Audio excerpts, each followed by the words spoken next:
세겹줄은 쉽게 끊어지지 않습니다. 오늘 설교의 제목입니다. 아담과 하와의 범죄로 말미암아 저도 그렇고 여러분들도 그렇고 우리 모든 인간은 출생할 때부터 죄인이요, 어머니의 뱃속에 있을 때에도 죄인입니다. 그래서 죄인으로 출생하였고 그리고 죄인으로 살아갑니다. 우리에게는 선을 행할 그 어떤 능력도 없습니다. 그리고 우리가 볼 때에 일반적으로 내가 선한 일을 하고 있는데 라고 할지라도 여전히 우리는 죄인입니다. 우리는 자주 마귀의 속삭임에 넘어갑니다. 마치 우리가 선을 행할 능력을 가지고 있는 것처럼 그런 소리를 자주 듣고 있고, 그리고 우리가 무슨 선한 일을 할 수 있다는 것으로 생각하는 이 마귀의 이 속삭임에 넘어가서, 그리고 그 마귀의 속삭임에 이끌리면서 교회 생활을 합니다. 다시 한번 말씀드리지만 우리에게는 선을 행할 능력이 전혀 없습니다. 선하신 분은 오직 하나님 한 분뿐이십니다.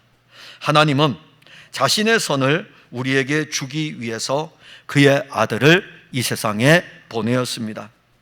이제 우리는 예수 그리스도를 믿음으로 말미암아 악에서 떠나 선함을 입었습니다. 하나님은 그의 아들 그리스도 예수를 믿는 사람들에게 그의 선하심을 선물로 주었습니다.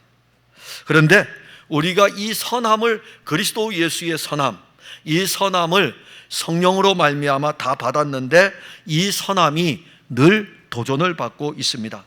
사단은 끊임없이 교회를 공격하고 교회의 구성원들, 성도들을 향하여 우는 사자와 같이 달려들고 있습니다.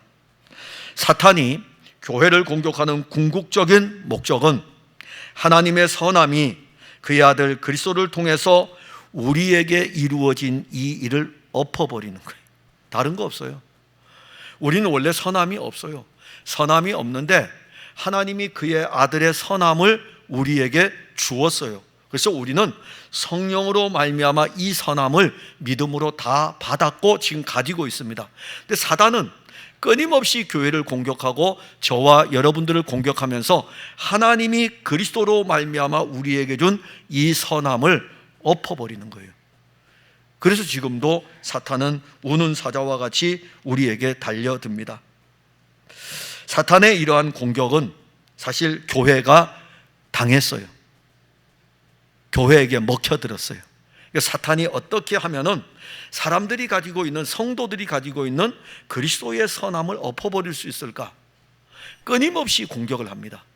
끊임없이 공격을 했는데 이게 먹혀들은 거예요. 언제부터인지 교회 공동체 안에는 예수 그리스도의 복음이 싸늘하게 식었습니다. 아니, 우리들에게서도 이 사탄의 공격 앞에서 다른 건 몰라도 그리스도에 대한 이 생명의 복음이 싸늘하게 식어가고 있습니다. 그리스도를 믿음으로 그의 몸인 교회를 세워가던 사람들이 수고하고 헌신하였던 이 모든 것들이 시간이 갈수록 자기의 공로로 변질이 됩니다.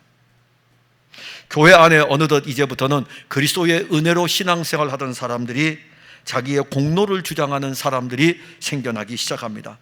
심지어 자기의 공로를 주장하는 사람들이 그리스도의 은혜로 열심을 내는 사람들을 공격하기 시작합니다. 그래서 이것을 보고 성경은 이렇게 표현해요.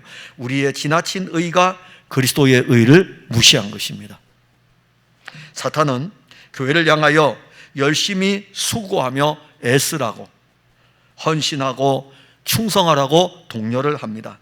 그러나 교회는 교회의 머리 대신 그리스도 예수의 영적인 양분을 공급하지 못한 상태에서 사탄의 이러한 달콤한 속삭임에 성도들이 무너집니다. 만일 교회가 계속적으로 예수 그리스도로부터 주어지는 영적인 양분을 공급받지 못한다면 교회는 시간이 흐르면 흐를수록 허울 좋은 기독교 종교로만 남아 있을 것입니다. 그리고 그 교회를 출입하는 성도들은 영적으로 피폐하여질 것입니다. 사탄의 계략은 그리스도의 몸인 교회를 공격하는데 모든 초점을 맞추고 있습니다. 이 교회가 누구입니까? 우리들이에요. 건물이 아닙니다. 항상 여러분들이 교회라고 했을 때에는 저와 여러분들 한 개인이며 그리고 함께 연합된 성도들입니다. 그래서 교회 공동체는 한 줄이 아니에요. 교회 공동체는 세 겹줄입니다. 교회 공동체는 세 겹줄이에요. 교회 공동체가 이 세 겹줄인데, 이 세 겹줄이 사실 영적인 은혜를 입으면은 사탄도 이 세 겹줄을 끊을 수가 없습니다. 그래서 솔로몬 왕은 전도서를 기록하면서 세 겹줄은 쉽게 끊어지지 않는다라는 이 글을 남긴 것은 하나님의 영에 의해서 오늘 이 시대에 이 말씀을 받는 우리들에게 어떤 특별한 영적인 교훈을 주고 있습니다.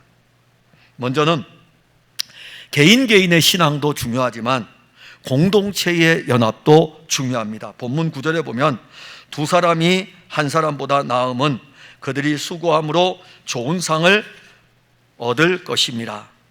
전도자는 이 전도서를 통해서 해 아래서 수고하는 모든 것들이 헛되다는 것을 이야기하면서 앞에 부분에 이렇게 말씀합니다. 8절에 보게 되면은 어떤 사람은 아들이 없고 형제도 없이 홀로 있으나 그의 모든 수고에는 끝이 없도다. 즉 8절의 말씀은 어떤 내용이냐면은 어떤 사람은 홀로 있다 이겁니다. 혼자라는 것이에요. 이 홀로인 이 사람이 수고하고 애쓰고 노력할지라도 그에게 아들이 있느냐, 그에게 형제가 있느냐, 홀로 하는 이 모든 수고는 누구를 위한 수고입니까? 자기를 위한 수고이겠죠. 그러나 자기를 위한 그 수고조차도 내가 누구를 위하여 이같이 수고하고 나를 위하여는 행복을 누리지 못하게 하는가 하여도 그냥 이것도 불행한 노고로다 이렇게 말씀해요. 그러면서 전도자가 한 사람의 불행에서 오늘 9절로 가게 되면은 두 사람이 한 사람보다 나음은, 다시 말하면 두 사람의 연합을 우리에게 말씀을 합니다. 두 사람이 한 사람보다 낫다. 사실 신앙의 출발은 한 사람입니다. 신앙의 출발은 홀로 시작되는 거예요. 에베소서 1장 13절에 보면 그 안에서 너희도 진리의 말씀 곧 너희의 구원의 복음을 듣고 그 안에서 또한 믿어 약속의 성령으로 인치심을 받았다. 홀로예요. 하나님의 거룩한 영이 저에게 인을 친 거예요. 하나님의 거룩한 영이 여러분들 각 사람 한 사람에게 인을 치었습니다. 그래서 이 약속의 성령이 우리 안에 인을 치어가지고 하나님 아버지의 놀라운 구속의 일들을 그리스도 예수 안에서 우리에게 이루어진 것을 딱 인을 쳐가지고 우리로 하여금 믿어지게 한 것입니다. 그리고 우리는 그 믿음으로 살아갑니다. 우리가 가진 이 믿음은 하나님이 그리스도 안에서 우리에게 주신 선물입니다. 그래서 예수를 그리스도로 고백하는 한 사람은 그 한 사람은 이제 하나님의 거룩한 성전이 되었습니다. 성전이 되었다는 것은 하나님의 영이 그 안에 있다는 것이고, 성전이 되었다는 것은 하나님이 거기 계신다는 거예요. 자, 여러분들은 신약 성경에 오게 되면 성전이라는 표현을 그렇게 쉽게 보지를 못합니다. 오히려 예수님이 사역하실 때는 성전을 엎어버리셨어요. 눈에 보이는 성전을 엎어버리셨습니다. 그리고 예수님 말씀하십니다. 내가 곧 성전이라, 성전된 자기 육체를 말씀하셨어요. 그리고 난 다음에 성전은 어디에서 말씀합니까? 성전에 대해서는 에베소서를 보게 되면 더 많이 언급합니다. 그때의 그 성전을 우리를 이야기해요. 근데 우리가 아니고 우리 안에 누가 계시다고요? 성전된 그리스도가 그의 영으로 우리 안에 계시기 때문에, 그리스도가 우리 안에 계시기 때문에 우리가 성전이 된 것이죠. 그러면 이 말씀은 어떤 의미냐면은, 사실 성전이 되려면은 우리가 깨끗함을 먼저 받아야 됩니다. 우리가 깨끗하지 아니하면 하나님은 우리 안에 오실 수가 없어요. 그래서 하나님이 그의 아들을 이 땅에 보내셨을 적에 먼저 우리 죄를 사해 주시는 거예요. 우리 죄를 사해 주고 난 다음에 우리 안에 계셔서 우리와 영원히 함께 하십니다. 그러면 예수의 피로 말미암아 죄사함을 받은 사람은 죄사함의 은혜를 입었을 뿐만이 아니라 우리 안에 하나님이 그의 영으로 계시는 것입니다. 그러면 하나님이 그의 영으로 하나님이 우리 안에 계시다는 것은 구약은 또 어떠합니까? 하나님이 어디 계십니까? 하나님은 성전에 계십니다. 그러니까 우리는 이미 이제 그리스도가 오심으로 말미암아 하나님이 그의 영으로 우리 안에 계시니까 우리 자신은 이제 성전이 된 것이에요. 여러분들 한 사람 한 사람을 볼 때마다 다 성전입니다. 그래서 대단히 중요해요. 여러분들 개개인은 이제는 한 사람의 어떤 아담과 하와의 본성의 그런 사람이 아니라 예수의 피로 말미암아 하나님이 우리 안에 거하시는 성전의 대단한 존재라는 것을 여러분들은 아셔야 됩니다. 그런데 또 하나는, 하나님은 성전을 한 사람 한 사람 안에 두실 뿐만이 아니라 각 개인 개인의 성전을 통해서 함께 지어져가는 성전을 만드십니다. 그래서 풍성한 교회에서 성전을 만들어 가시고 또 다른 교회에서 성전을 만들어 가시고, 그리고 이러한 교회들이 또 함께 연결되어서 한 교회의 성전을 만들어 가시고, 그리고 이 성전을 만들어가는 이 모든 교회의 하나는 새하늘과 새 땅에 세워질 우주적 성전의 하나의 모습이기도 한 것입니다. 그래서 우리는 사실 에베소서 2장 18절에 보게 되면 그로 말미암아 우리 둘이 한 성령 안에서 아버지께로 나아감을 얻게 하려 하심이라. 우리 둘이 이제는 하나의 성전을 이야기하지 않고 하나의 성전, 하나의 성전이 우리 둘이 이제는 함께 지어져 간다, 이렇게 말씀을 합니다. 그러면 여기서 에베소서 2장 18절에 언급하는 우리 둘이라고 하는 것은 누구를 가리킵니까? 우리 둘이라고 했을 때에 여기에서 이 둘은 에베소 교회 성도들입니다. 그들은요, 유대인 그리스도인, 또 하나는 이방인 그리스도인, 이게 둘이에요.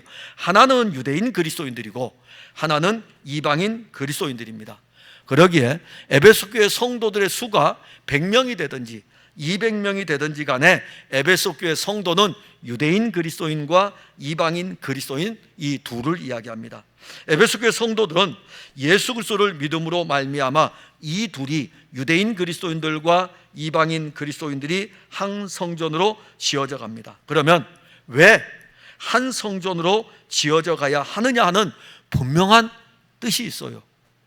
그게 바로 에베소서 2장 19절인데, 그러므로 이제부터 너희는 외인도 아니요 나그네도 아니요 오직 성도들과 동일한 시민이요 하나님의 권속이라. 즉 그리스도인은 성도입니다. 거룩한 무리들이고 그리스도인은 하나님 나라 시민입니다. 더 나아가서 그리스도인은 하나님의 권속, 이 권속이라는 뜻은 가족이라는 뜻이에요. 하나님의 가족입니다. 하나님의 가족. 그러기에 그리스도인들은 한 가족으로 함께 지어져 갑니다. 한 가족으로 지어져 가죠.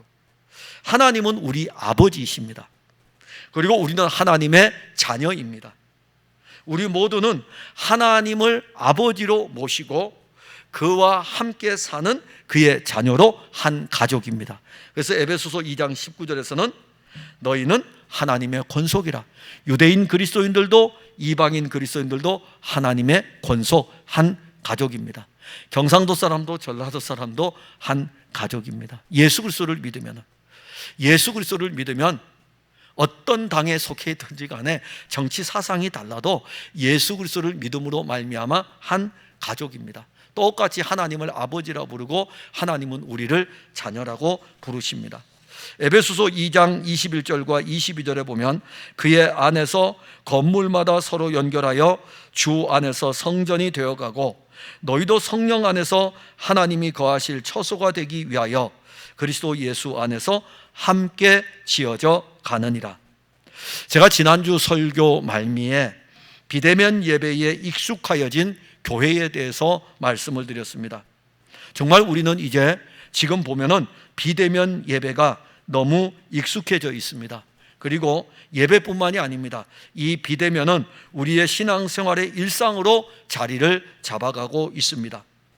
문명의 발전은 사실 문명이 계속 발전이 되죠. 어떤 일들이 우리 앞에 일어나지 몰라요. 저는 여러분들도 아시겠지만은 이런 시대가 열릴 줄 어떻게 알았겠어요?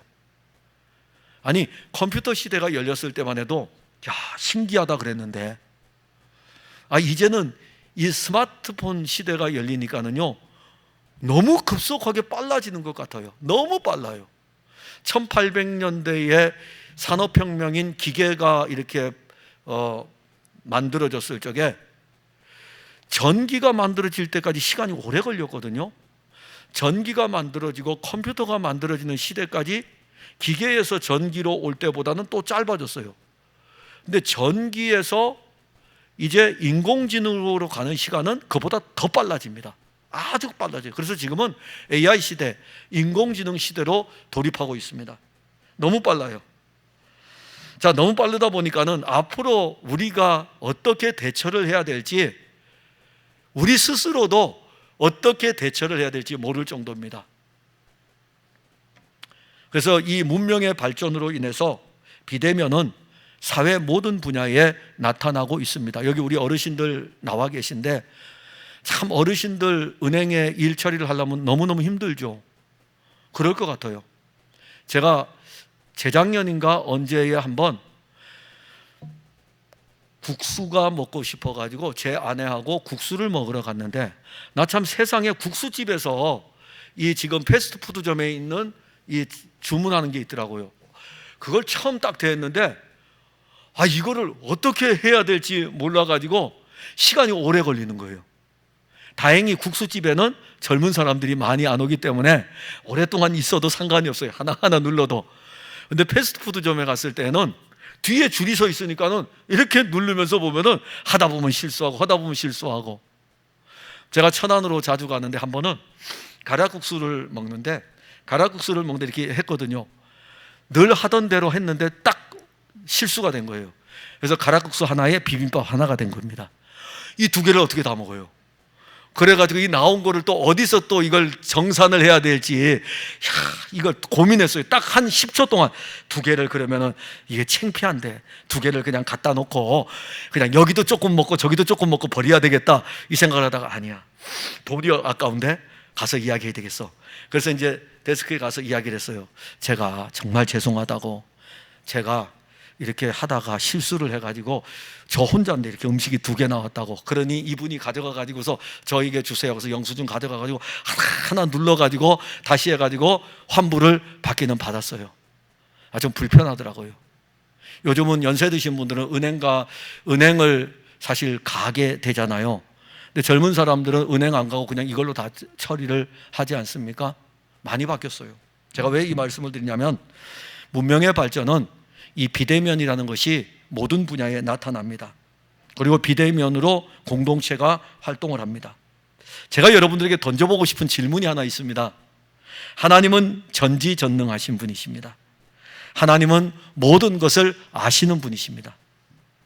자, 그러면은 하나님은 현재 일도 아실 것이고 장래 일도 아실 것입니다.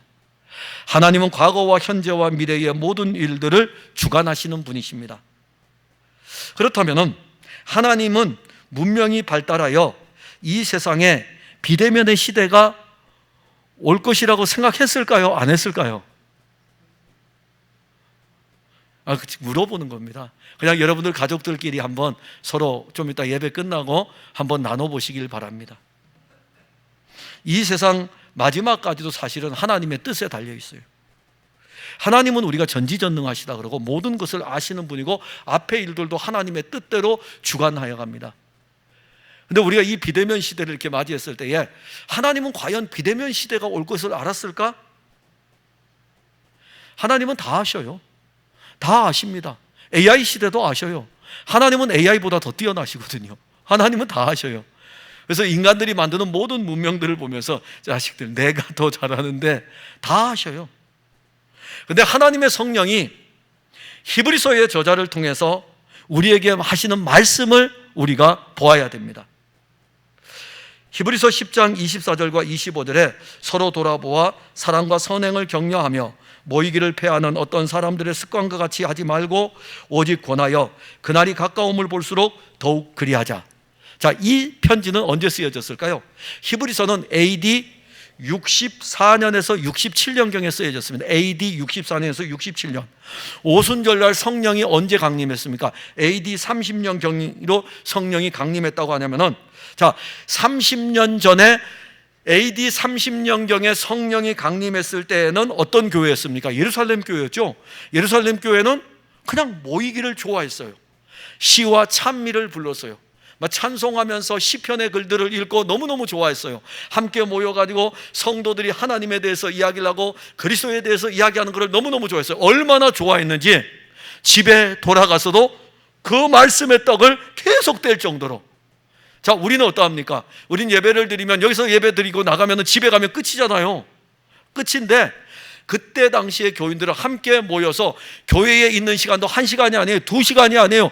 애찬을 하기 위해 가지고 먹을 것까지 싸가지고 와가지고 모여서 예배드리고 먹고 또 예배드리고 또 교제하고 집으로 돌아가면 집에 가서도 또 말씀으로 교제하고, 그야말로 저들의 모임은 하루 온종일 그리스도로 누려지는 그러한 모임이었습니다. 그게 오순절 성령이 강림했을 때 AD 30년경의 예루살렘 교회의 모습이었습니다. 그리고 히브리서가 쓰여질 시기가 AD 64년에서 AD 67년이니까 그로부터 30년이 지난 뒤에 교회의 모습은 어떠했습니까?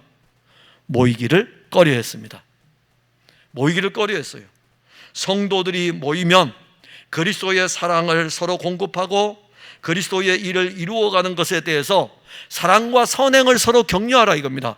서로 그리스도로 사랑을 나누고 서로 그리스도의 일들을 이루는 것에 대해서 서로 격려하고 그러했는데, 언제부턴지 AD 30년에서 AD 67년까지 약 30여 년의 시간 동안에 서서히 약화되는 것이 하나 나타났는데, 모이는 교회가 혼자의 신앙으로 전락을 한 것입니다. 그러다 보니까 성도들은 어떤 일들이 닥칩니까? 영적으로 신앙의 영적인 생명의 힘을 잃기 시작합니다.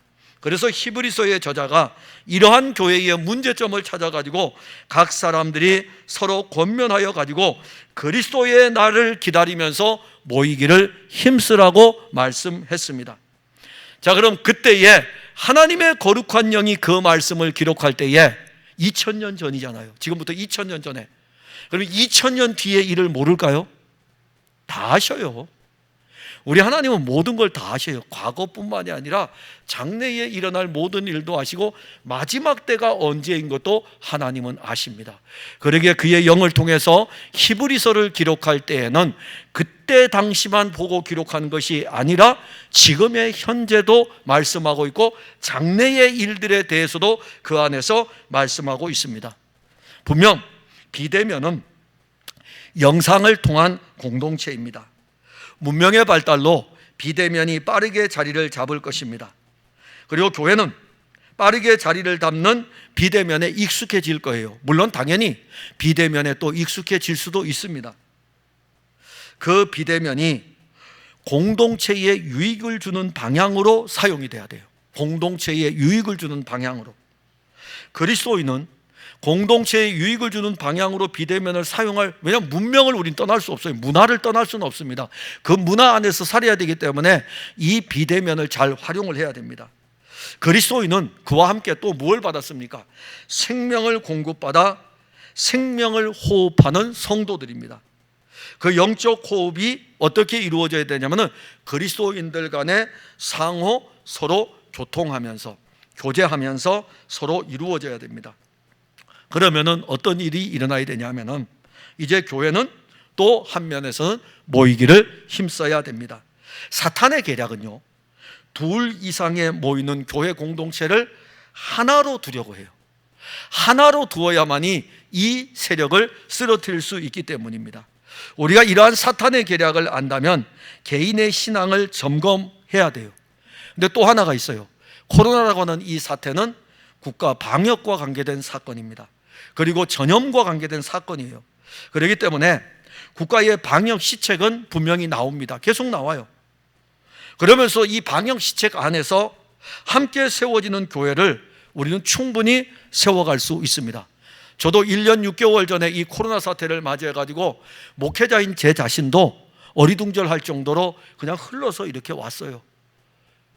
그러나 거듭되는 이 코로나로 인하여 가지고 어떻게 교회가 이제 세워져 가야 될 것인가 라는 이 문제는 저의 기도의 제목이 될 수밖에 없고 한국교회 목회자들의 기도의 제목이기도 합니다. 국가는 우리 교회를 향해서 전면적인 통제를 요구하는 것이 아닙니다. 단계별 방역 수칙을 통하여 가지고 모이는 인원수를 제한할 뿐입니다. 물론 국가가 종교의 자유가 있는 나라에서 어떻게 모이는 인원수를 제한할 수 있느냐라고 할 수도 있을 것입니다. 그러나 이 전염의 상황이고 코로나의 전염이 확산되고 있기 때문에 국가 자체도 통치를 해나가는데 어려움이 있을 것입니다. 그래서 우리는 국가의 방역 수칙을 따라서 어떻게 하면 공동체를 더 세워갈 수 있을까?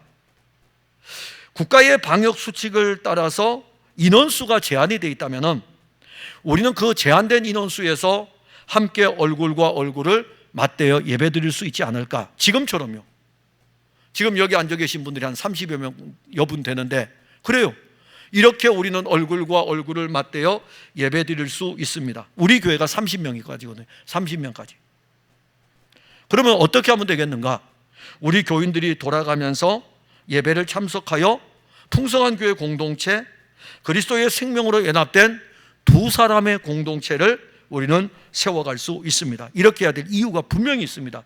오늘 읽었던 구절에 보게 되면 두 사람이 한 사람보다 나으면 그들이 수고함으로 좋은 상을 얻을 것입니다. 그럼 이 좋은 상이 뭐냐면 10절, 11절, 12절이 우리에게 주어지는 좋은 상인데, 하나는 이 연합이 서로 세워가기 때문입니다. 10절에 보면 혹시 그들이 넘어지면 하나가 그 동물을 불러 일으키려니와 홀로 있어 넘어지고 붙들어 일으킬 자가 없는 자에게는 화가 있으리라. 우리 모두는 다 아담의 옛 본성을 가지고, 우리 모두 다 똑같아요. 저도 그렇고 여러분들도 그렇고 우리는 혼자 있으면 아담의 본성을 따라 삶으로 인해 가지고 넘어질 수밖에 없는 존재들입니다. 연약합니다. 그리고 우리의 본성은요, 넘어질 뿐만이 아니라 참 희한한 본성을 가지고 있는데 그리스도에게서 멀어지려고 합니다. 혼자 두면은요, 옛 신앙생활 잘할 것 같죠? 안 그래요. 혼자 두면은요, 그리스도에게서 멀어지려고 합니다. 만일 우리가 홀로 신앙생활을 하다가 그리스도에게서 멀어질 때에 넘어진 우리를 누가 일으켜 줄 수 있겠습니까? 그래서 교회 공동체는 연합이 되어 있는 것입니다. 먼저 우리는 그리스도와 연합이 되어 있습니다. 이게 본질이에요. 우리는 그리스도와 연합이 되어져 있습니다. 고린도전서 12장 27절에 너희는 그리스도의 몸이라.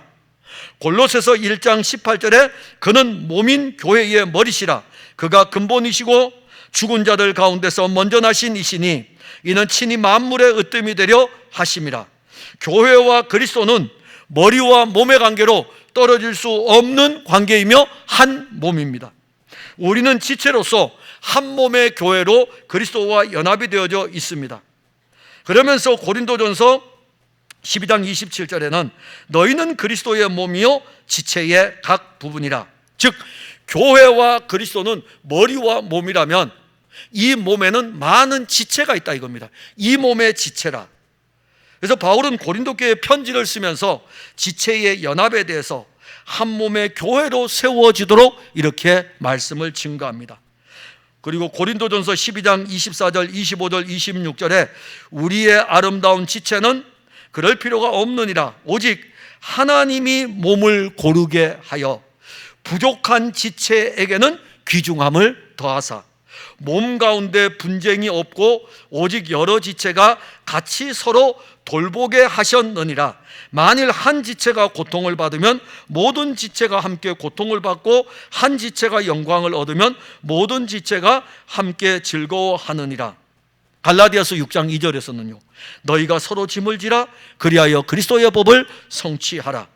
그리스도와 연합된 교회, 그리스도의 생명을 공급받는 교회, 여러분들은 그리스도로부터 생명을 공급받고 있습니다.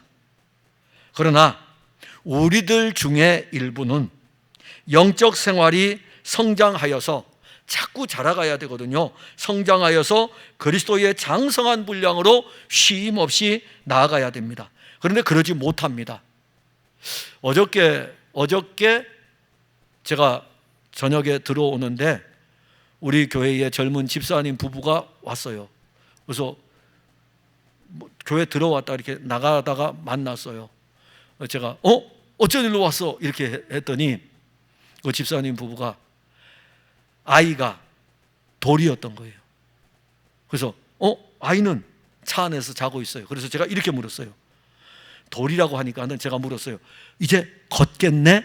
그러니까는 몇 걸음씩 걷는다 그러더라고요. 전에 못 걸었거든요. 태어나가지고 처음 교회 왔을 때 이 싸개에 이렇게 딱 싸가지고서 이렇게 와서 그냥 품에 그냥 안겨 있었죠. 내려놔도 그냥 뭐 이렇게 그냥 가만히 있었죠. 그러더니 여기서 예배드릴 때 이렇게 저 뒤에 유아실에 보게 되면 어떻게 움직이냐면 이제는 막 자꾸 일어서기도 하고 그랬었어요. 근데 이제 돌이 되면서 물어보니까는 몇 걸음씩 이렇게 옮긴다 그러더라고요. 자라남이잖아요. 자라남입니다. 목숨이 있기 때문에, 생명이 있기 때문에 자라나요. 그러면 예수 그리스도의 생명을 가지면 어떠하겠습니까? 자라나죠. 당연히 자라납니다. 또한 자라나도록 돼 있어요. 그런데 우리 중에 일부는 이 예수 그리스도를 믿는 믿음을 가지고 거듭나서 생명을 가지고 있는데, 중생이라고 하는 거듭난 생명을 가지고 있는데, 이 생명이 우리 안에서 그리스도의 분량에까지 자라야 되는데 거기까지 나아가지 못하고 멈추어 있습니다. 그게 바로 우리의 연약이에요. 우리는 연약한 존재이기 때문에 때로는 우리의 육신 때문에 넘어지기도 합니다. 그때 내가 잘하지 못하고 걸어가다가 걸음마를 뛰다가, 영적 걸음마를 뛰다가 넘어졌을 때 내 혼자라면 나는 일어설 수가 없어요. 내 혼자라면. 그러나 신앙이 장성한 분량에 이른 사람은 돌뿌리에 한번 걸려 넘어져도 털고 일어날 수 있는 힘이 있어요. 그 안에 생명이 강하기 때문에. 그러나 생명이 약한 사람은 넘어지면 누군가가 일으켜 주어야 돼요. 홀로 어떻게 일어나겠습니까? 그때 넘어졌을 때 우리를 붙들어 줄 분이 누구이겠습니까? 누구와 우리가 연합되어 있습니까? 그리스도 예수와 연합되어 있기 때문에 그가 손을 내밀어 우리를 일으켜 주지 않겠습니까? 그리스도 예수를 믿는 형제들은 여러분들이 붙들어 세워주어야 되지 않겠습니까? 교회를 떠난 사람들 가운데 이런 사람들이 있습니다. 교회를 떠나도 혼자서 신앙생활을 잘 할 수 있다고 하는 사람들이 있습니다. 사탄의 속삭임에 넘어가지 말기 바랍니다. 만일 우리가 혼자서 신앙생활을 잘 할 수 있다면 교회를 지상에 왜 두겠습니까? 예수님이 교회를 지상에다 왜 두겠어요? 혼자서 신앙생활 잘 할 수 있다 그러면 지상에 교회를 둘 필요가 없죠. 베드로 혼자서 신앙생활 하면 되고, 요한 혼자서 신앙생활 하면 되고, 바울 혼자서 신앙생활 하면 되죠. 그리고 복음이 전해지면 교회를 세울 필요가 없어요. 모이라고 할 필요도 없어요. 그냥 너 예수 믿느냐? 예수 믿으면 너 혼자 신앙생활 잘해. 이렇게 하면 될 텐데, 혼자서 신앙생활 할 수 없다는 것을 알기 때문에 예수님께서는 그의 몸인 교회를 지상에 두신 것입니다. 또 하나는, 연합은 서로에게 생명의 온기를 공급합니다. 11절에 보면 또 두 사람이 함께 누우면 따뜻하거니와 한 사람이면 어찌 따뜻하랴. 보통 사람의 체온은 36도에서 37도입니다. 여러분들 오늘 들어오면서 체온 하셨죠? 하셔야 됩니다. 하셔야 돼요. 올 때에 온도가 몇 도인지. 자, 체온 보통 적는 사람들은 36에서 37 사이에서 여러분들의 체온이 측정이 될 것입니다. 그래서 이 36도에서 37도 사이에 우리의 체온이 형성되어 있기 때문에 추운 날 사람들이 함께 옹기종기 모여 있으면 그 사람에게서 온기가 나옵니다. 그래서 혼자 이렇게 추운 데 있는 것보다는 대여섯 명이 같이 이렇게 모여 있으면은요 좀 따뜻해요. 온기가 나오기 때문에. 전도서의 저자가 성령의 감동으로 이 말씀을 기록하면서 두 사람이 함께 누우면 따뜻함에 대해서 말씀하는데, 그렇다면 이 말씀을 제가 지금 언급한 대로 사람의 체온이 36에서 37도이기 때문에 그 체온에 대한 생리적인 현상을 위해서 여기에다 기록했을까요? 하나님의 성령이 우리의 생리적인 현상을 위해서 여기에다 기록했을까요? 그렇지 않습니다. 이 말씀은 그리스도인들은 새 생명을 가지고 있고 이 새 생명으로 사는 성도들입니다. 그래서 이 예수의 생명을 가지고 있는 성도들은 예수의 생명의 온기도 같이 가지고 있습니다. 이 온기가 있기 때문에 생명이 있는 거예요. 생명의 온기입니다. 여러분들에게 있어요. 여기 만져보세요. 따뜻하죠? 이건 육신의 온기죠. 육신의 온기. 하나님의 거룩한 영으로 말미암아 오늘 여기 예배에 모인 여러분들에게는 그리스도의 생명의 온기가 다 있습니다. 사람이 죽으면 어떻습니까? 죽은 사람의 시신에서는 무엇이 나오죠? 냉기만 나옵니다. 냉기. 그리스도 예수의 생명을 가진 성도가 그리스도의 생명의 온기를 가지고 있으면 이 온기는 서로에게 전달이 됩니다. 이게 바로 교회 공동체입니다. 교회 공동체는 서로에게 생명의 온기를 공급하여 그리스도의 생명의 온기가 식어가는 성도를 따뜻하게 할 수 있고 그 생명을 그리스도의 생명의 정상 체온으로 회복시켜 줄 수 있습니다. 사탄은 우리가 가진 그리스도의 생명의 온기를 빼앗기 위해 가지고 모든 방법을 다 동원합니다. 그래서 사탄은 세상에 찬바람을 불러일으키는 거예요. 영적인 찬바람을 불러일으킵니다. 어떤 경우에는요, 영적인 중병에 빠지게 합니다. 그것뿐 아니에요. 사탄은 어떤 때에는 교회라는 공동체 안에 냉랭한 기독교 종교의 껍데기만 남겨두기도 합니다. 시베리아에서 불어오는 한겨울의 찬바람보다 더 차가운 바람이 사탄의 냉기입니다. 그 사탄의 냉기는 우리의 신앙을 얼어붙게 합니다. 그래서 둘이어야 돼요. 그래서 둘이어야 됩니다. 먼저 이 둘의 첫 번째 본질은 그리스도와 연합된 둘이어야 됩니다. 그리스도와 내가 연합된 생명의 본질이어야 됩니다. 이것이 견고해야 돼요. 그리하면 그리스도의 생명의 온기가 우리의 영적으로 냉기가 도는 우리의 심령의 안방을 따뜻하게 데펴줄 것입니다. 그 다음에 둘이어야 돼요. 이 둘은 이 생명의 우리의 안방에서 온기가 막 돌아가니까는 이 온기가 성도들이 함께 모일 때에 두세 사람이 모일 때에 거기에서 우리를 통해 가지고 예수 공동체, 생명의 공동체에 서로에게 온기를 공급하게 됩니다. 사람의 몸은 따뜻해야 건강합니다. 여러분의 몸을 1도만 높여보세요. 여러분 건강할 것입니다. 1도만 높이셔도 여러분들 건강합니다. 그래서 여름에 보양식은 따뜻한 겁니다. 겨울에 보양식은 찬 거예요. 왜 그런지 아십니까? 온도 유지 때문에 그러죠. 여름에 우리는 의도적으로 찬 것을 많이 먹습니다. 무조건 찬 거예요. 저도 지금 냉수를 좋아해요. 얼음물을 좋아해요. 계속 먹습니다. 계속 먹어요. 근데 왜 따뜻한 음식을 먹어야 될까요? 따뜻한 음식이 우리 안에 들어가서 시원한 것을 들이켜서 우리의 몸이 온도가 떨어진 것을 회복시켜 주기 때문에 따뜻한 걸 드셔야 됩니다. 우리 몸의 사이클이에요. 올리시면 건강해집니다. 자, 이것이 우리의 육신과 관계된 일이라면 여러분들의 생명의 온도를 1도만 높이시기 바랍니다. 1도만 높이셔요. 그러면은 여러분들은 건강한 신앙생활을 하실 수가 있습니다.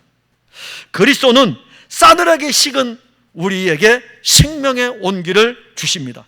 그 온기가 여러분들의 신앙을 올려줘서 건강한 신앙생활을 하게 할 뿐만이 아니라 이 건강한 신앙의 온기를 가지고 있는 두세 사람이 모이게 되면은 서로 교통하면서 한 몸의 공동체가 건강한 교회로 세워지게 될 것이고 그 교회는 그리스도의 생명의 온기로 감싸질 것입니다. 이게 바로 우리에게 필요합니다. 또 하나는 이 연합은 영적 싸움에서 승리합니다. 12절에 보면 한 사람이면 패하겠거니와 두 사람이면 맞설 수 있나니 세 겹줄은 쉽게 끊어지지 아니하니라. 하나님이 하나님의 형상대로 사람을 창조하고 사람들과 교통을 했죠. 아담과 하와와 교통을 했습니다. 그때에 에덴 동산에 누가 개입해 들어옵니까? 사탄이 개입해 들어옵니다. 사탄이 개입해 들어와서 하나님과 사람의 교통의 이 관계를 깨트리는 영적인 싸움을 벌입니다. 그때 이 사탄의 공격 방법이 무엇인지 아십니까? 둘밖에 없었어요. 둘. 아담과 하와. 하와에게 이야기하고 하와가 아이 그런가요? 하면은 아담, 닌 하와 하나님이 선악을 알게 하는 나무의 열매를 따먹지 말라 하더냐? 따먹지 말라 그랬는데 이렇게 이야기하니까 그 다음에 사탄이 아담에게, 야 아담, 하와 말이 맞아? 사탄이 이렇게 공격했습니까? 아니에요. 한 사람만 패는 거죠. 한 사람만 죽도록 패는 거예요. 하와에게만 집중적으로 공격합니다. 하와에게. 창세기 3장을 읽어보세요. 그래서 사탄이 하와하고만 대화를 합니다. 하나님과의 교통의 관계를 끊기 위해 가지고 한 사람을 집요하게 공격을 해요. 사탄이 하와와 싸우는데 하와가 결국에는 사탄의 감언 이설에 넘어가고 맙니다. 사탄의 계략은 한 사람 하와를 무너뜨리고 난 다음에 이 하와로 하여금 아담도 무너뜨리게 하는 거예요. 이게 사탄의 계략입니다. 한 사람의 신앙이 아무리 뛰어나도 그 신앙은 사탄의 공격 앞에 패할 수밖에 없습니다. 사탄은 이러한 싸움에 아주 능수능란합니다. 우리는 익숙하지 않지만 사탄은요 이미 하와에게 공격을 해서 그 싸움에서 이겼기 때문에 사탄은 다 알아요. 능수능란합니다. 그래서 사탄은요 하나님의 아들이 육신을 입고 이 세상에 와서 공생의 사역을 시작할 때에 하나님의 아들 그리스도 예수가 성령에 이끌려 광야에 가서 기도하고 있었습니다. 그때에 사탄은요 누구에게 공격합니까? 예수에게 공격합니다. 하나님의 아들 예수를 공격합니다.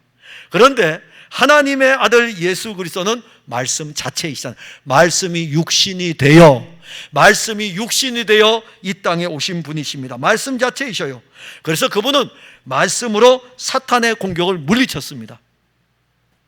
우리는 사탄의 공격을 물리칠 수 없습니다. 하와는 오히려 사탄이 하나님의 말씀을 교묘하게 이용할 때 그 깸에 넘어가고 말았습니다.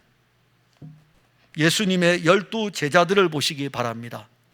예수님이 십자가에 달릴 때 뿔뿔이 흩어졌다. 뿔뿔이 흩어졌다. 하나하나 다 흩어졌다. 오늘날 교회를 나가지 않는 그리스도인이 많이 있습니다. 그들에게 물어보면요 나름대로 자기들의 주장을 합리화합니다. 심지어 그들은 이렇게까지 이야기해요. 우리가 예수를 믿기 때문에 구원을 받았다는 논리로 그들의 주장을 더 강화시킵니다.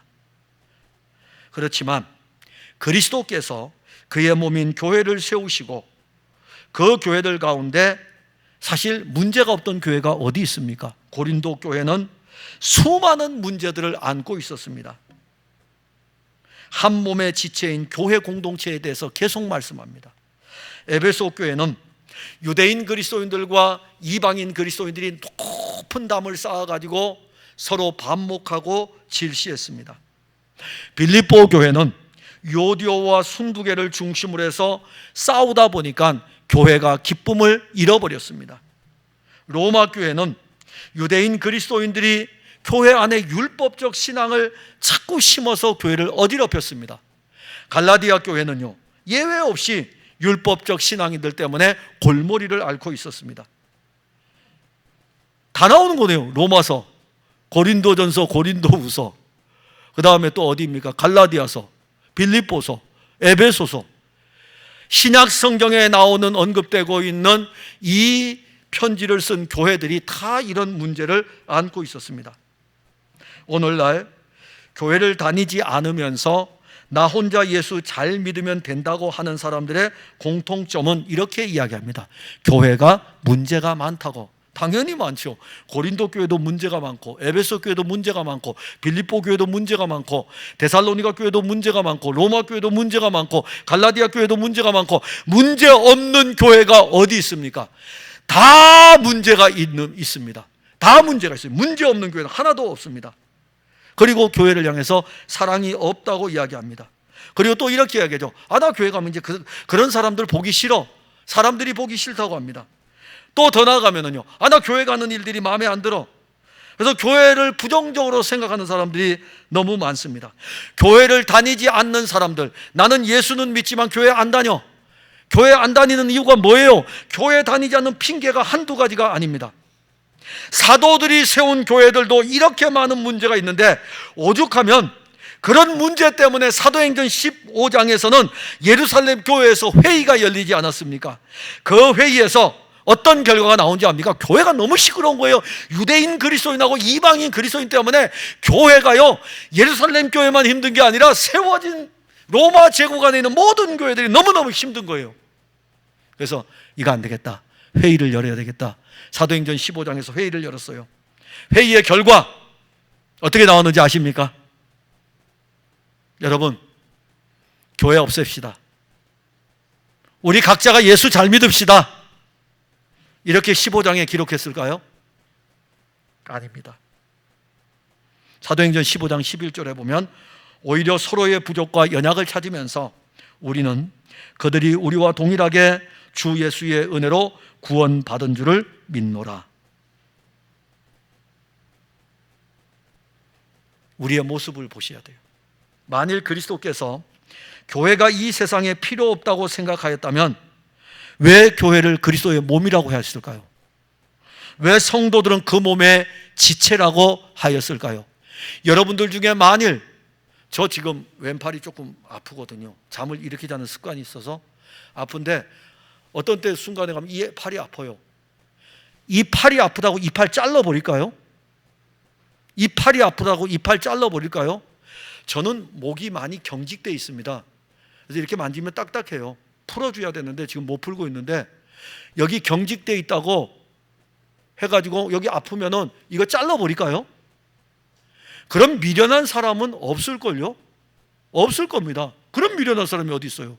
그러면 그리스도가 머리고 몸은 교회이고 지체는 모든 성도인데, 이병수 권사님 오른팔인데 마음에 안 든다고 이병수 권사님을 제가 잘라내요? 제가 오른팔을 못 자르죠. 제 팔을 어떻게 잘라요? 교회의 모든 성도들은 교회의 지체입니다. 예수님께서는 교회를 이렇게 말씀하셨습니다. 머리, 몸, 지체. 사탄은 예나 지금이나 그 전술을 바꾸지 않고 한 사람만 노립니다. 한 사람은 사탄의 강력한 공격 앞에 속수무책으로 넘어집니다. 그래서 그리스도인은 둘이어야 돼요. 여기 두 사람은 공동체를 이야기합니다. 우리는 우리 주 예수 그리스도의 이름으로 교회 공동체를 허무는 세력들과 싸우는 그리스도 예수의 좋은 군사들입니다. 우리의 대장이며 우리의 머리이신 그리스도와 연합한 한 몸의 교회이며, 그리고 우리는 그리스도 예수께서 우리에게 모든 것들 싸울 수 있도록 교회 안에 다 주었어요. 구원의 투구도 주었고, 믿음의 방패도 주었고, 성령의 검도 주었고, 복음의 신발도 주었고, 의의 흉패도 주었고, 하나님의 전신갑주를 저와 여러분 모두에게 다 입혀주었습니다. 그리고 한 몸의 공동체로 하나님의 교회 공동체를 허무는 악한 세력들과 싸우라고 말씀하고 있고, 우리로 하여금 이 그리스도 예수로 무장하여 가지고 한 몸의 공동체로 사탄의 강력한 그 견고한 진을 파괴하라고 말씀하고 있습니다. 어느 누구도 교회를 허물 수 없습니다. 어느 누구도. 사랑하는 성도 여러분, 우리는 지금까지 겪어보지 못한 가장 어려운 시기를 1년 6개월 동안을 보내고 있습니다. 풍성한 교회를 출입하는 모든 성도들은 그리스도의 몸인 교회의 지체입니다. 여러분들 한 사람 한 사람은 대단히 소중한 하나님의 자녀들입니다. 여러분들은 예수 그리스도의 피로 구속함을 얻은 보배로운 존재들입니다. 2년여의 코로나로 인하여서 그리스도인들의 신앙이 무너지고 교회 공동체가 무너지는 소리가 여기저기에서 들리고 있습니다.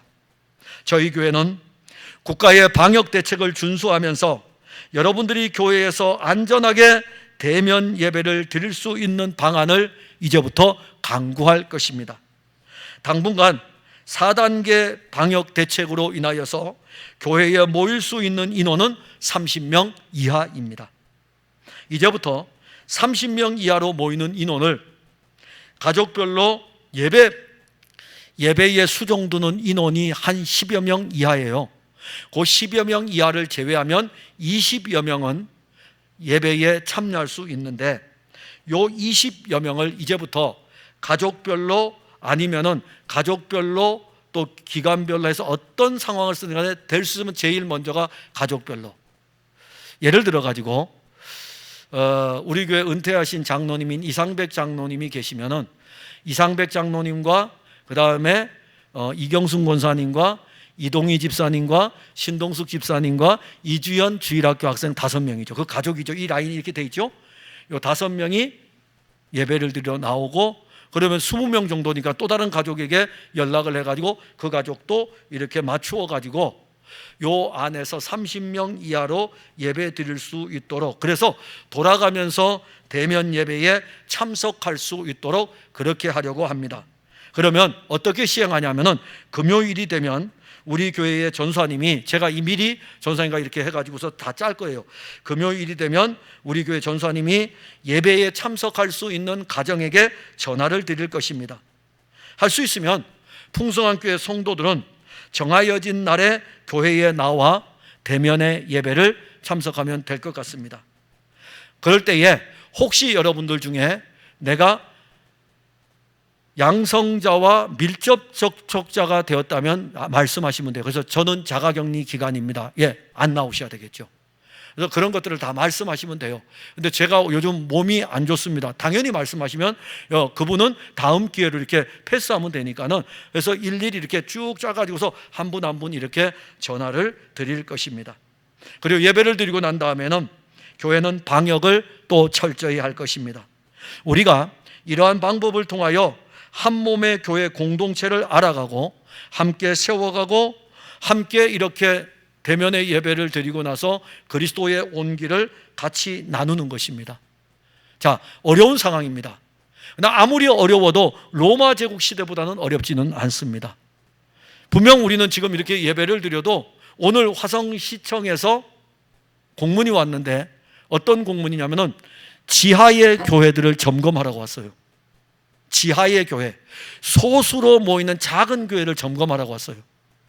우리 교회는 아니에요. 그래서 시에서 안 나왔어요. 안 나왔는데, 이처럼 시도 국가도 지금 코로나 확산 때문에 굉장히 어려운데 우리의 신앙을 어떻게 하면 세워갈 수 있을까라는 이 부분은 오늘 본문의 말씀처럼 두 사람이 한 사람보다 낫습니다.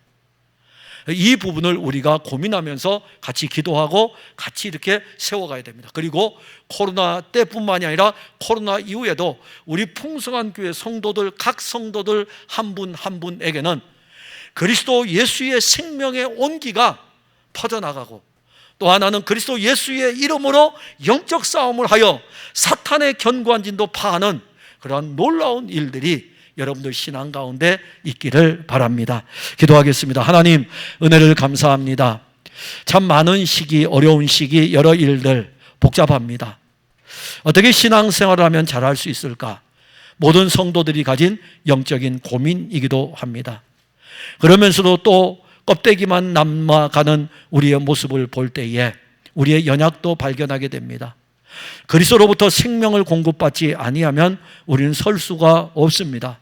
주님은 이미 모든 것을 아시기에 이 비대면의 상황도 아시기 때문에 모이기를 패하는 어떤 자들에 대해서 분명하게 말씀을 하였습니다. 그렇다고 해서 국가의 방역과 위반되는 일이 아니라 이 방역의 시책 안에서 교회 또한 방역에 철저하면서 30명 이하로 모여야 된다면 이 일에 대해서 교회는 또 그리스도 안에서 연합하여 함께 세워져 가기를 원합니다. 그동안 오랜 시간 동안 교회를 출입하지 못한 성도들도 있을 것입니다.